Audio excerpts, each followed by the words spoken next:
खमा गनीसा, this is explorer Vidhu and I welcome you all to my channel. आज का ये वीडियो शुरू करने से पहले मेरी आप सबसे गुजारिश है कि प्लीज मेरे वीडियो को ज्यादा से ज्यादा शेयर कीजिए और लाइक कीजिए और मेरे चैनल को सब्सक्राइब भी कीजिए ताकि ये चैनल जल्दी ग्रो कर सके। तो शुरू करते हैं आज का ये वीडियो। राजस्थान में आने वाले सैलानियों की अगर पहली नहीं तो कम से कम दूसरी पसंद तो है ही बूंदी। इसका पहला कारण तो है बूंदी का सदियों पुराना इतिहास और विभिन्न परंपराओं से जुड़ी हुई कलाएं। पर बूंदी में इसके अलावा भी देखने, सुनने और पढ़ने के लिए बहुत कुछ है। यहाँ के पुराने राजघरानों का इतिहास, उनसे जुड़ी लोक कथाएं और बेजान पड़े उनके महल और दुर्ग। बूंदी शहर कोटा से करीब 40 किलोमीटर की दूरी पर स्थित अरावली पर्वतमाला से घिरा एक बेहद ही खूबसूरत और ऐतिहासिक शहर है। प्राचीन काल में इसे वृंदावती के नाम से भी जाना जाता था। वर्तमान में बूंदी को छोटा काशी के नाम से भी जाना जाता है। बूंदी को ये नाम यहाँ स्थित असंख्य शिव मंदिरों की वजह से दिया गया है। महलों और किलों से भरपूर ये जगह किसी परियों की कहानी जैसी लगती है। बूंदी पर कभी हाड़ा चौहानों का शासन हुआ करता था। इतिहासकारों के अनुसार ये कभी हाड़ौती साम्राज्य की राजधानी भी हुआ करती थी।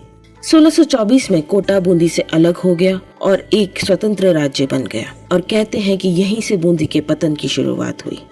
तो आइए बात करते हैं बूंदी में मौजूद कुछ ऐतिहासिक जगहों की और इसके इतिहास की।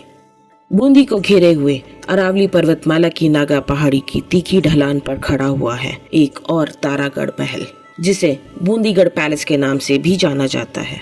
तारागढ़ दुर्ग 1426 फीट की ऊंचाई पर बनाया गया राजस्थान का पहला पहाड़ी दुर्ग है। ऐसा कहते हैं कि नीचे से पहाड़ी पर देखने पर ये दुर्ग एक तारे के जैसा प्रतीत होता है। इसी वजह से इस दुर्ग का नाम तारागढ़ रखा गया। एक अन्य कहानी के अनुसार मेवाड़ के एक शासक पृथ्वीराज सिसोदिया ने अपनी पत्नी तारा के कहने पर इस दुर्ग का पुनः निर्माण करवाया था। इस कारण से इस दुर्ग का नाम तारागढ़ पड़ा। तारागढ़ दुर्ग का निर्माण सन 1354 में राव बर सिंह जी हाड़ा ने करवाया था। राव बर सिंह जी बूंदी के संस्थापक राव देवा की 5वीं पीढ़ी से थे। इस दुर्ग पर राजपूती स्थापत्य कला का प्रभाव साफ दिखाई देता है, जबकि गढ़ पैलेस का निर्माण राव रतन सिंह जी हाड़ा ने 1607 ईस्वी से 1631 ईस्वी के मध्य में करवाया था।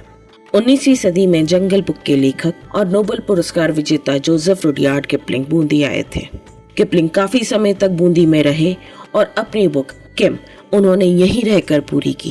किपलिंग बूंदी से इतने प्रभावित थे कि उन्होंने बूंदी के महल और दुर्ग की तुलना जोधपुर और जयपुर के महलों से की। उन्होंने अपनी एक किताब में लिखा है कि the palace of Bundi even in a broad day light is such a palace as man build for themselves in uneasy dreams, the work of goblins rather than of man. जिसका अर्थ है जयपुर पैलेस को भारत का वॉर्सो कहा जा सकता है।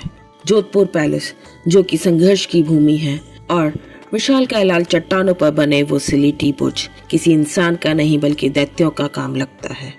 लेकिन बूंदी का महल दिन के उजाले में भी एक ऐसा महल मालूम पड़ता है जिसे लोगों ने शायद अपने सबसे बुरे सपनों से प्रभावित होकर बनाया हो। ये इंसानों का नहीं, भूतों का काम है। मेरे गाइड श्री संदीप जी ने मुझे इस तारागढ़ दुर्ग और गढ़ पैलेस के बारे में काफी सारी जानकारी दी और कई सारी ऐतिहासिक घटनाओं के बारे में भी बताया। इस दुर्ग के इतिहास के अनुसार पराक्रमी और दूरदर्शी शासक हर्षदेव मीणा के पुत्र बूंदा मीणा ने बूंदी रियासत की स्थापना विक्रम संवत 701 में की थी। इस समय में बूंदी रियासत में बूंदी, कोटा, बारा, झालावाड़, भीलवाड़ा और टोंक के इलाके आते थे। मीणाओं द्वारा इस क्षेत्र में विक्रम संवत 1241 तक शासन किया गया। मीणा साम्राज्य के आखिरी शासक बूंदी के राजा जैता मीणा रहे, जिनके अधीन 300 घरों की एक बस्ती थी। इतिहासकारों के अनुसार एक बार जैता ने चौहान राजपूत जसराज गोलवाल की 2 पुत्रियों से अपने 2 पुत्रों के विवाह का प्रस्ताव रखा। जैता का कामदार होने के कारण जसराज उनका आदेश मानने के लिए विवश थे, पर जसराज अपनी पुत्रियों का विवाह जैता के पुत्रों से नहीं करना चाहते थे। जसराज जी ने बंबाविदा के हाड़ा वंशी राजकुमार देव सिंह जी से सहायता मांगी। इस पर दोनों जसराज और देव सिंह जी ने मिलकर एक षड्यंत्र रचा। इस षड्यंत्र के अनुसार बूंदी से 4 कोस दूर उमर थाना नाम के एक गांव में विवाह स्थल रखा गया था, जिसमें जसराज ने देव सिंह जी को भी आमंत्रित किया था। पर मीणाओं की बारात के स्वागत स्थल पर ही उन पर हमला हो गया। बूंदा मीणा समेत सभी बाराती मारे गए। बारातियों पर हुआ वो अचानक हमला और कत्लेआम की साजिश जसराज और देव सिंह जी की थी। विक्रम संवत 1298 में आषाढ़ बदी नवमी मंगलवार के दिन राव देवा ने बूंदी पर अपना आधिपत्य घोषित कर दिया। इस घटना का संपूर्ण विवरण कविराज सूर्यमल मिश्रा ने अपनी कृति वंश भास्कर में किया है। लेकिन ब्रिटिश कर्नल जेम्स टोड की कहानी के अनुसार बूंदी के मीणा शासक रामगढ़ के राजा राव गंगा के सामंत थे। बम्बाविदा के हाड़ा वंशी राजकुमार राव देव ने राव गंगा को युद्ध में हराकर जैता सिंह पर उपकार किया था, जिस वजह से 1342 ईस्वी में जैता ने बूंदी पर राव देवा का अधिकार स्वीकार किया। लेकिन कालांतर में मीणा सरदार के राजपूत कन्याओं से विवाह के प्रस्ताव पर गुस्सा होकर राव देवा ने मीणाओं का सामूहिक नरसंहार कर दिया। मीणा राजाओं ने समय समय पर कई ऐतिहासिक धरोहरों का निर्माण करवाया जो आज भी मीणा साम्राज्य के साक्ष्य के रूप में मौजूद हैं। जैसे महाराजा जैता मीणा ने जैत सागर का निर्माण करवाया था, महाराजा गोल्हा मीणा ने गोला बावड़ी का निर्माण करवाया था। क्योंकि पुराने बूंदी नगर की स्थापना राजा बूंदा मीणा ने की थी, इसीलिए उन्हीं के नाम से नगर का नाम बूंदी रखा गया। राव देवा मीणा की 5वीं पीढ़ी के राव बरसिंह जी हाड़ा जी राजगद्दी पर बैठे, जो कि तारागढ़ दुर्ग के निर्माता भी थे। कहानी के अनुसार बरसिंह जी के भाई लाल सिंह जी की बेटी का विवाह मेवाड़ के राणा खेता से होने वाला था। शादी के दौरान मेवाड़ जी के कुल पंडित ने बरसिंह जी के कुल का यह कह के अपमान कर दिया कि वह सिर्फ राजपूतों से ही धन स्वीकार करते हैं। लाल सिंह जी ये अपमान सहन नहीं कर पाए और उन्होंने ब्राह्मण पर अपनी तलवार रख दी। महाराणा खेता से अपने कुल पुजारी का अपमान देखा नहीं गया और वो बिना शादी किए मेवाड़ लौट आए। इस घटना से बूंदी और मेवाड़ के मधुर संबंध खराब हो गए और तब गुजरात और मालवा के लुटेरे बूंदी को लूटने लगे। बरसिंह जी की हत्या कर दी गई और उनके बेटे को मांडू के सुल्तान होशंग शाह ने कैद कर लिया। सन 1440 में राव बैरीशाल जी बूंदी के छठे शासक बने। राव बैरीशाल जी के समय में ही होशंग शाह ने कोटा बूंदी पर 3 बार 1449, 1453 और 1459 में आक्रमण किया। वंश भास्कर में इन युद्धों का विवरण इस प्रकार दिया गया है कि मांडू की सेना ने बूंदी के राजपूतों को कड़ी टक्कर दी। होशंग शाह को ये पता था कि राजपूत गायों को पूजते हैं और उनको कभी भी ना तो खुद नुकसान पहुंचाते हैं और न ही किसी को पहुंचाने देते हैं। अपनी सेना की हार को देखते हुए होशंग शाह ने हिंदू आस्था को अपनी रक्षा के लिए उपयोग करते हुए बहुत बड़ी संख्या में गायों को तारागढ़ और अपनी सेना के बीच में एकत्र कर दिया। होशंग शाह की इस हरकत की वजह से हाड़ा राव बैरीशाल को किले से आक्रमण बंद करके खुले मैदान में युद्ध के लिए आना पड़ा। इस युद्ध में राव बैरीशाल जी वीरगति को प्राप्त हुए, लेकिन मांडू के सुल्तान को भी अपना एक हाथ गंवाना पड़ा। इस युद्ध से पहले हाड़ा नरेश ने अपना परिवार सुरक्षा की दृष्टि से नैनवा भेज दिया था, परंतु रास्ते में ही मांडू के सुल्तान ने हाड़ा नरेश के 2 नवजात शिशुओं को अपने कब्जे में ले लिया। युद्ध के बाद वापस भागते समय मांडू सुल्तान उन 2 बच्चों को भी अपने साथ ले गया, जिनकी परवरिश उसने इस्लामिक तरीके से की और शाम और श्यामा को समरकंदी और उमरकंदी बनाकर उन्हें बूंदी के खिलाफ कर दिया। कुछ वर्षों के बाद समरकंदी और उमरकंदी को मांडू के सुल्तान ने बूंदी पर आक्रमण के लिए भेजा। इस समय बूंदी पर सुभान देव सिंह जी उर्फ भांडा जी का शासन था। विशाल मांडू सेना देखते हुए भांडा जी ने समरकंदी के सामने कुछ शर्तों के साथ संधि का प्रस्ताव रखा, जो समरकंदी ने मान लिया और बूंदी मांडू के आधिपत्य में आ गया। लेकिन बूंदी के हाड़ा वंश से नफरत की वजह से समरकंदी ने भांडा जी और सांडा जी को मारने का षड्यंत्र रचा और उन दोनों को भोजन के लिए आमंत्रित करके मार दिया। इस धोखे से गुस्सा हुए भांडा जी के बड़े बेटे नारायण दास ने समरकंदी और उमरकंदी को मारकर बूंदी पर फिर से कब्जा कर लिया। बूंदी रियासत बीच बीच में लंबे समय तक मेवाड़ के अधीन भी रही। राणा कुंभा ने बूंदी को 1 से अधिक बार जीता था। राणा कुंभा ने अपने आखिरी समय तक बूंदी पर शासन किया था। राव भांडा जी को भी गद्दी से मुगलों द्वारा इसीलिए हटाया गया था क्योंकि वे राणा कुंभा की सहायता किया करते थे। नारायण दास जी के बाद राव सूरजमल बूंदी के शासक हुए। राव सूरजमल जी का मेवाड़ के साथ वैवाहिक संबंध था।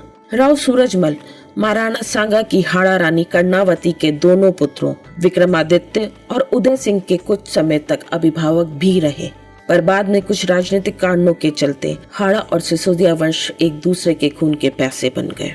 सूरजमल के बाद राव सुल्तान सिंह बूंदी के शासक बने। शासन संभालने के बाद उन्होंने मेवाड़ से मैत्री संबंध दोबारा से स्थापित किए। राव सुल्तान सिंह जी के बाद हाड़ा राव सुरजन सिंह बूंदी नरेश बने।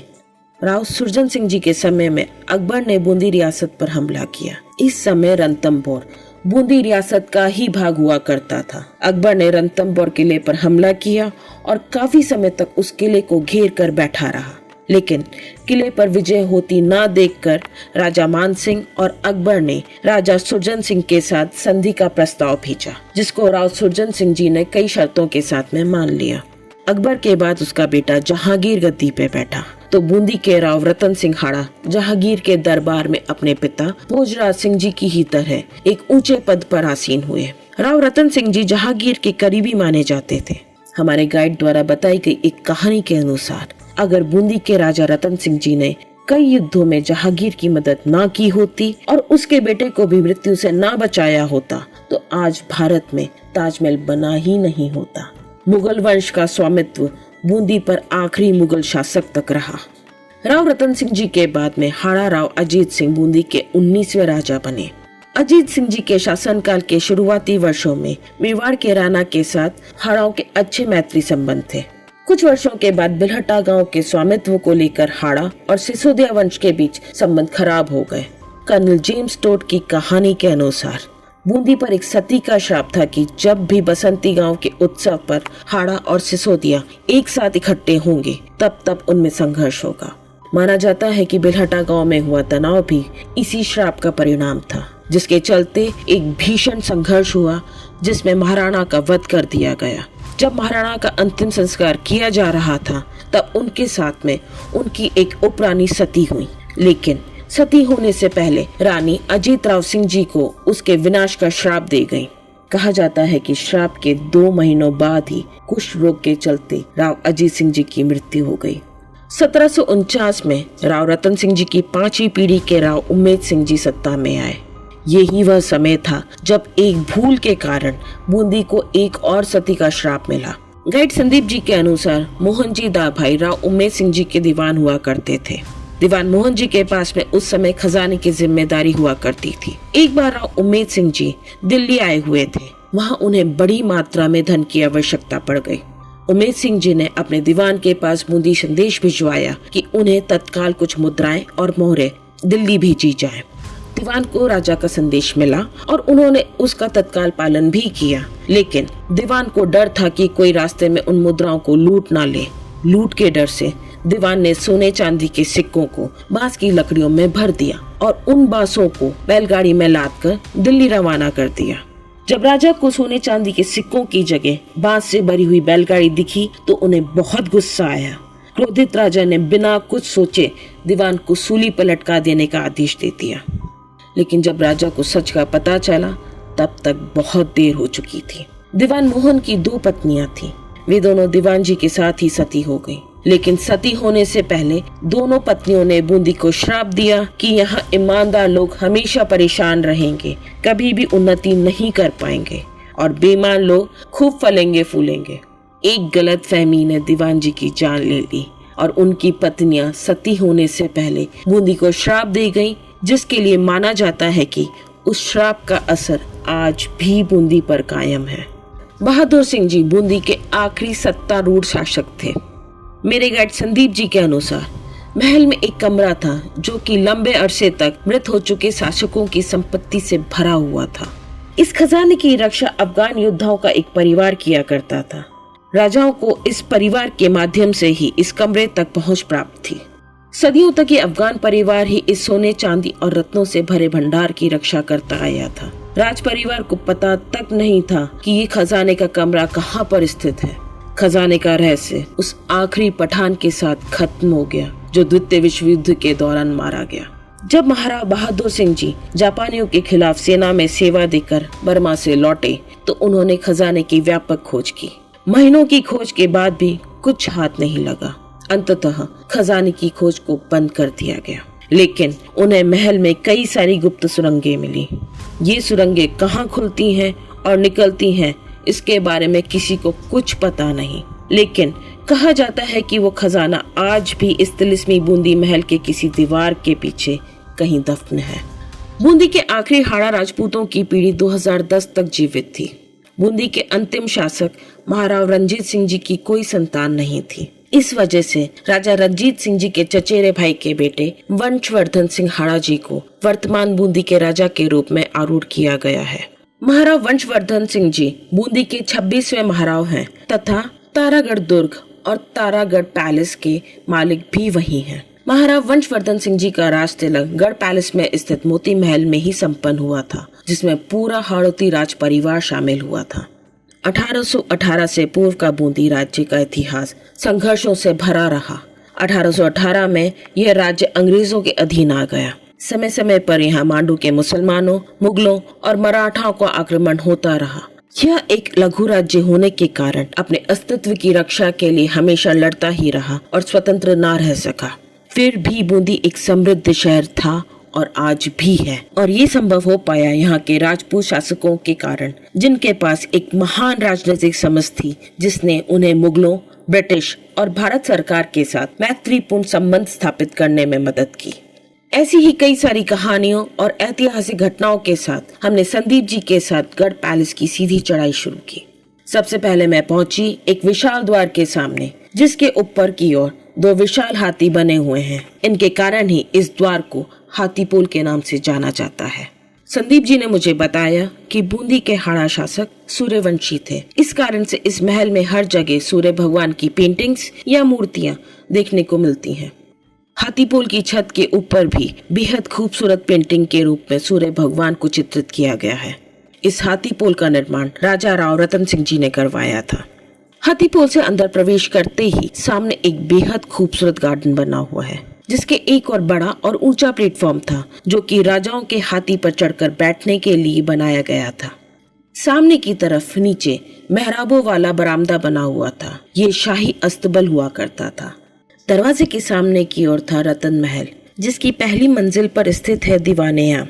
इस रतन महल या दीवाने आम का निर्माण राजा रतन सिंह जी ने करवाया था। यहीं पर एक बेहद ही खूबसूरत संगमरमर का बना एक सिंहासन रखा हुआ है। इस सिंहासन को मयूर सिंहासन के नाम से भी जाना जाता है। इस मयूर सिंहासन पर बैठकर राजा इस दीवाने आम में अपनी सभाएं बुलाया करते थे। रतन महल से निकलकर हम एक दरवाजे को पार करके पहुंचे छतर महल। 1660 में छतर महल का निर्माण राजा छतरसाल जी ने करवाया था। महल के आंतरिक भाग में कई सारी जीवंत पेंटिंग्स मौजूद हैं, जिनमें भगवान विष्णु, भगवान शिव, भगवान सूर्य तथा और भी कई सारे देवी देवता बेहद खूबसूरती के साथ उकेरे हुए हैं। इसके अलावा यहाँ युद्धों, हाथियों से लेकर राधा कृष्ण की विभिन्न छवियां यहाँ दीवारों पर मिनिएचर आर्ट के रूप में मौजूद हैं। महल के आगे खुले भाग में एक बेहद खूबसूरत फव्वारा बना हुआ है, जिसमें कभी विदेशी मछलियां भी रहा करती थीं। आंगन के एक और हाथीशाल स्थित है, जहाँ पर पत्थर के खम्भों पर काले हाथियों की प्रतिमा अलंकृत है। हाथीशाल के एक कोने में एक गुप्त द्वार आज भी मौजूद है, जो कभी संकट के समय में रानियों और अन्य लोगों को सुरक्षित स्थान पर ले जाने के लिए बनाया गया था, पर अब ये द्वार बंद कर दिया गया है। खुले आंगन के झरोकों से बूंदी शहर और नवल सागर का बेहद ही मनोरम दृश्य दिखाई देता है। छतर महल के आंगन में ही एक दीवार पर कुछ कबूतर खाने बने हुए थे। इन कबूतर खानों में कबूतर संदेशों को एक जगह से दूसरी जगह पहुंचाने के लिए पाले जाते थे। हर जगह के कबूतर का एक अलग खाना हुआ करता था। यहाँ दीवारों पर कई सारे कांच भी लगे हुए हैं, जिनके आगे दीपदान लगाकर रोशनी को कमरों में प्रतिबिंबित किया जाता था। ये महल राजाओं और रानियों के लिए एक निजी महल की तरह था। इस जगह पर राजा की सभी पत्नियां और दासियां रहा करती थीं। यहाँ पुरुषों में केवल राजा और उनके बेटों को ही आने की इजाजत होती थी। अपने चरम समय पर महल के इस हिस्से का उपयोग मनोरंजन, शराब, संगीत और आनंदमय समय व्यतीत करने के लिए किया जाता था। पर अब ये एक पुराना स्मारक भर ही रह गया है, जहाँ पर आप सिर्फ 100 रुपए शुल्क देकर घूमने आ सकते हैं। इस महल से आगे जाने पर मैं पहुंची फूल महल। इस महल का निर्माण राजा भोज सिंह जी ने करवाया था। इस कक्ष का उपयोग राजा द्वारा स्वागत कक्ष के रूप में और महत्वपूर्ण बैठकों के लिए किया जाता था। इस महल के एक तरफ कई सारी जाली खिड़कियां हैं और दूसरी तरफ एक छोटा कमरा है, जो कि युद्धों के चित्रों से भरा पड़ा है। यहाँ के दरवाजे पर कांच और हाथी दांत का बेहद अद्भुत काम है, जो कि अब समय के साथ कुछ खराब हो चला है। दीवारों पर लगे हुए दर्पणों का उपयोग प्रकाश को पूरे कमरे में परावर्तित करने के लिए किया जाता था। संदीप जी मुझे बेहद ही सक्रिय सीढ़ियों से होते हुए महल के ऊपरी भाग में ले गए, जहाँ पर था बादल महल। नाम के अनुरूप ही यह महल पूरी तरह से नीला था। ये एक शयन कक्ष था जिसकी सारी पेंटिंग्स हटा दी गई हैं, पर इस बड़े से कमरे में अलमारियां, हुक्स, शौचालय और खिड़कियों पर रंगीन कांच अब भी मौजूद हैं। इस कमरे के ऊपर एक और छोटा कमरा मौजूद है जो किसी को भी मंत्रमुग्ध कर सकता है। इस कमरे की छत फूल की पंखुड़ियों की आकृति में है, जिस पर कृष्ण रासलीला मुद्रित है, और कमरे में चारों तरफ भगवान कृष्ण की जीवन लीलाओं की पेंटिंग्स बनी हुई हैं। इस महल को चुनार से आए 3 कलाकारों ने चित्रित किया था। इतिहासकारों के अनुसार ये चित्रकार बूंदी नरेश को अकबर की ओर से उपहार थे। इस पूरे गढ़ पैलेस में की गई चित्रकारी में काम में आने वाले सभी रंग पूरी तरह से प्राकृतिक हैं, जो कि खनिजों, सब्जियों, कीमती पत्थरों, नील और यहाँ तक कि सोने से बनाए जाते थे। बादल महल पूरी तरह से रंगों से भरा हुआ है, पर अब ये समय के साथ फीका पड़ गया है। संदीप जी आगे कुछ गलियारों से होते हुए मुझे लेकर एक खुली जगह पे पहुंचे। ये एक बड़ा सा आंगन था जिसके चारों ओर महल की बहुमंजिला इमारत नजर आ रही थी। इस आंगन के बीच में सरपीली मेहराब जैसी कलाकृति से सुसज्जित हुक लगे हुए 2 खंबे दिखाई दिए। संदीप जी के अनुसार यहाँ कभी एक बड़ा सा झूला हुआ करता था, जिस पर रानियां और उनकी सखियां झूला झूला करती थी। झूले के चारों ओर ऐसा लग रहा था कि सब कुछ कभी भी ढह जाएगा। न जाने क्यों इस जगह का वातावरण मुझे बेहद बोझिल महसूस हुआ। एक अजीब सी ठंडक थी इस जगह पर। न जाने क्यों इस जगह का वातावरण मुझे बेहद बोझिल महसूस हुआ। एक अजीब सी ठंडक थी इस जगह पर। मुझे यहाँ बेहद नकारात्मकता का अनुभव हुआ, इसलिए मैंने यहाँ से निकलकर महल के दूसरे हिस्से में जाने में ही अपनी भलाई समझी। झूला चौक से निकलकर हम फिर से हाथी पुल पे खड़े थे। संदीप जी ने बताया कि चित्रशाला जाने के लिए हमें महल से निकलकर ऊपर की ओर चढ़ाई करनी पड़ेगी, तो हम भी उस सीधी चढ़ाई पर चल दिए। ऊपर पहुंचने पर हमें एक बेहद खूबसूरत और विशाल महल दिखाई पड़ा। इस महल का निर्माण राव उम्मेद सिंह जी ने 18वीं शताब्दी में करवाया था। उन्हीं के नाम से इस महल का नाम उम्मेद महल पड़ा। उम्मेद सिंह जी बहुत ही धार्मिक प्रवृत्ति के व्यक्ति थे। वे छत्र महल के भोग विलास से भरे जीवन से दूर अपने महल में ही रहे। 40 वर्ष की आयु में वे संत बन गए थे। उनके खड़ाऊ आज भी इस महल में संरक्षित अवस्था में रखे हुए हैं। महल के सामने एक बेहद ही मनमोहक बगीचा है जो देखने में मुगल कालीन लगता है। इस बगीचे के बीच में एक फव्वारा भी बना हुआ है, जिसके पास में एक शिवलिंग भी स्थापित है। उम्मेद महल चित्रशाला के नाम से प्रसिद्ध है। इस चित्रशाला का निर्माण उम्मेद सिंह जी ने करवाया था और उनके बाद इसे राव बिशन सिंह जी ने और भी विस्तृत किया। ये चित्रों का महल या चित्रशाला भी कहलाता है। चित्रशाला में भारत के कुछ सबसे सुंदर लघु भित्ति चित्र उकेरे गए हैं, जिनमें मुख्य रूप से नीले, हरे और लाल रंगों का प्रयोग किया गया है।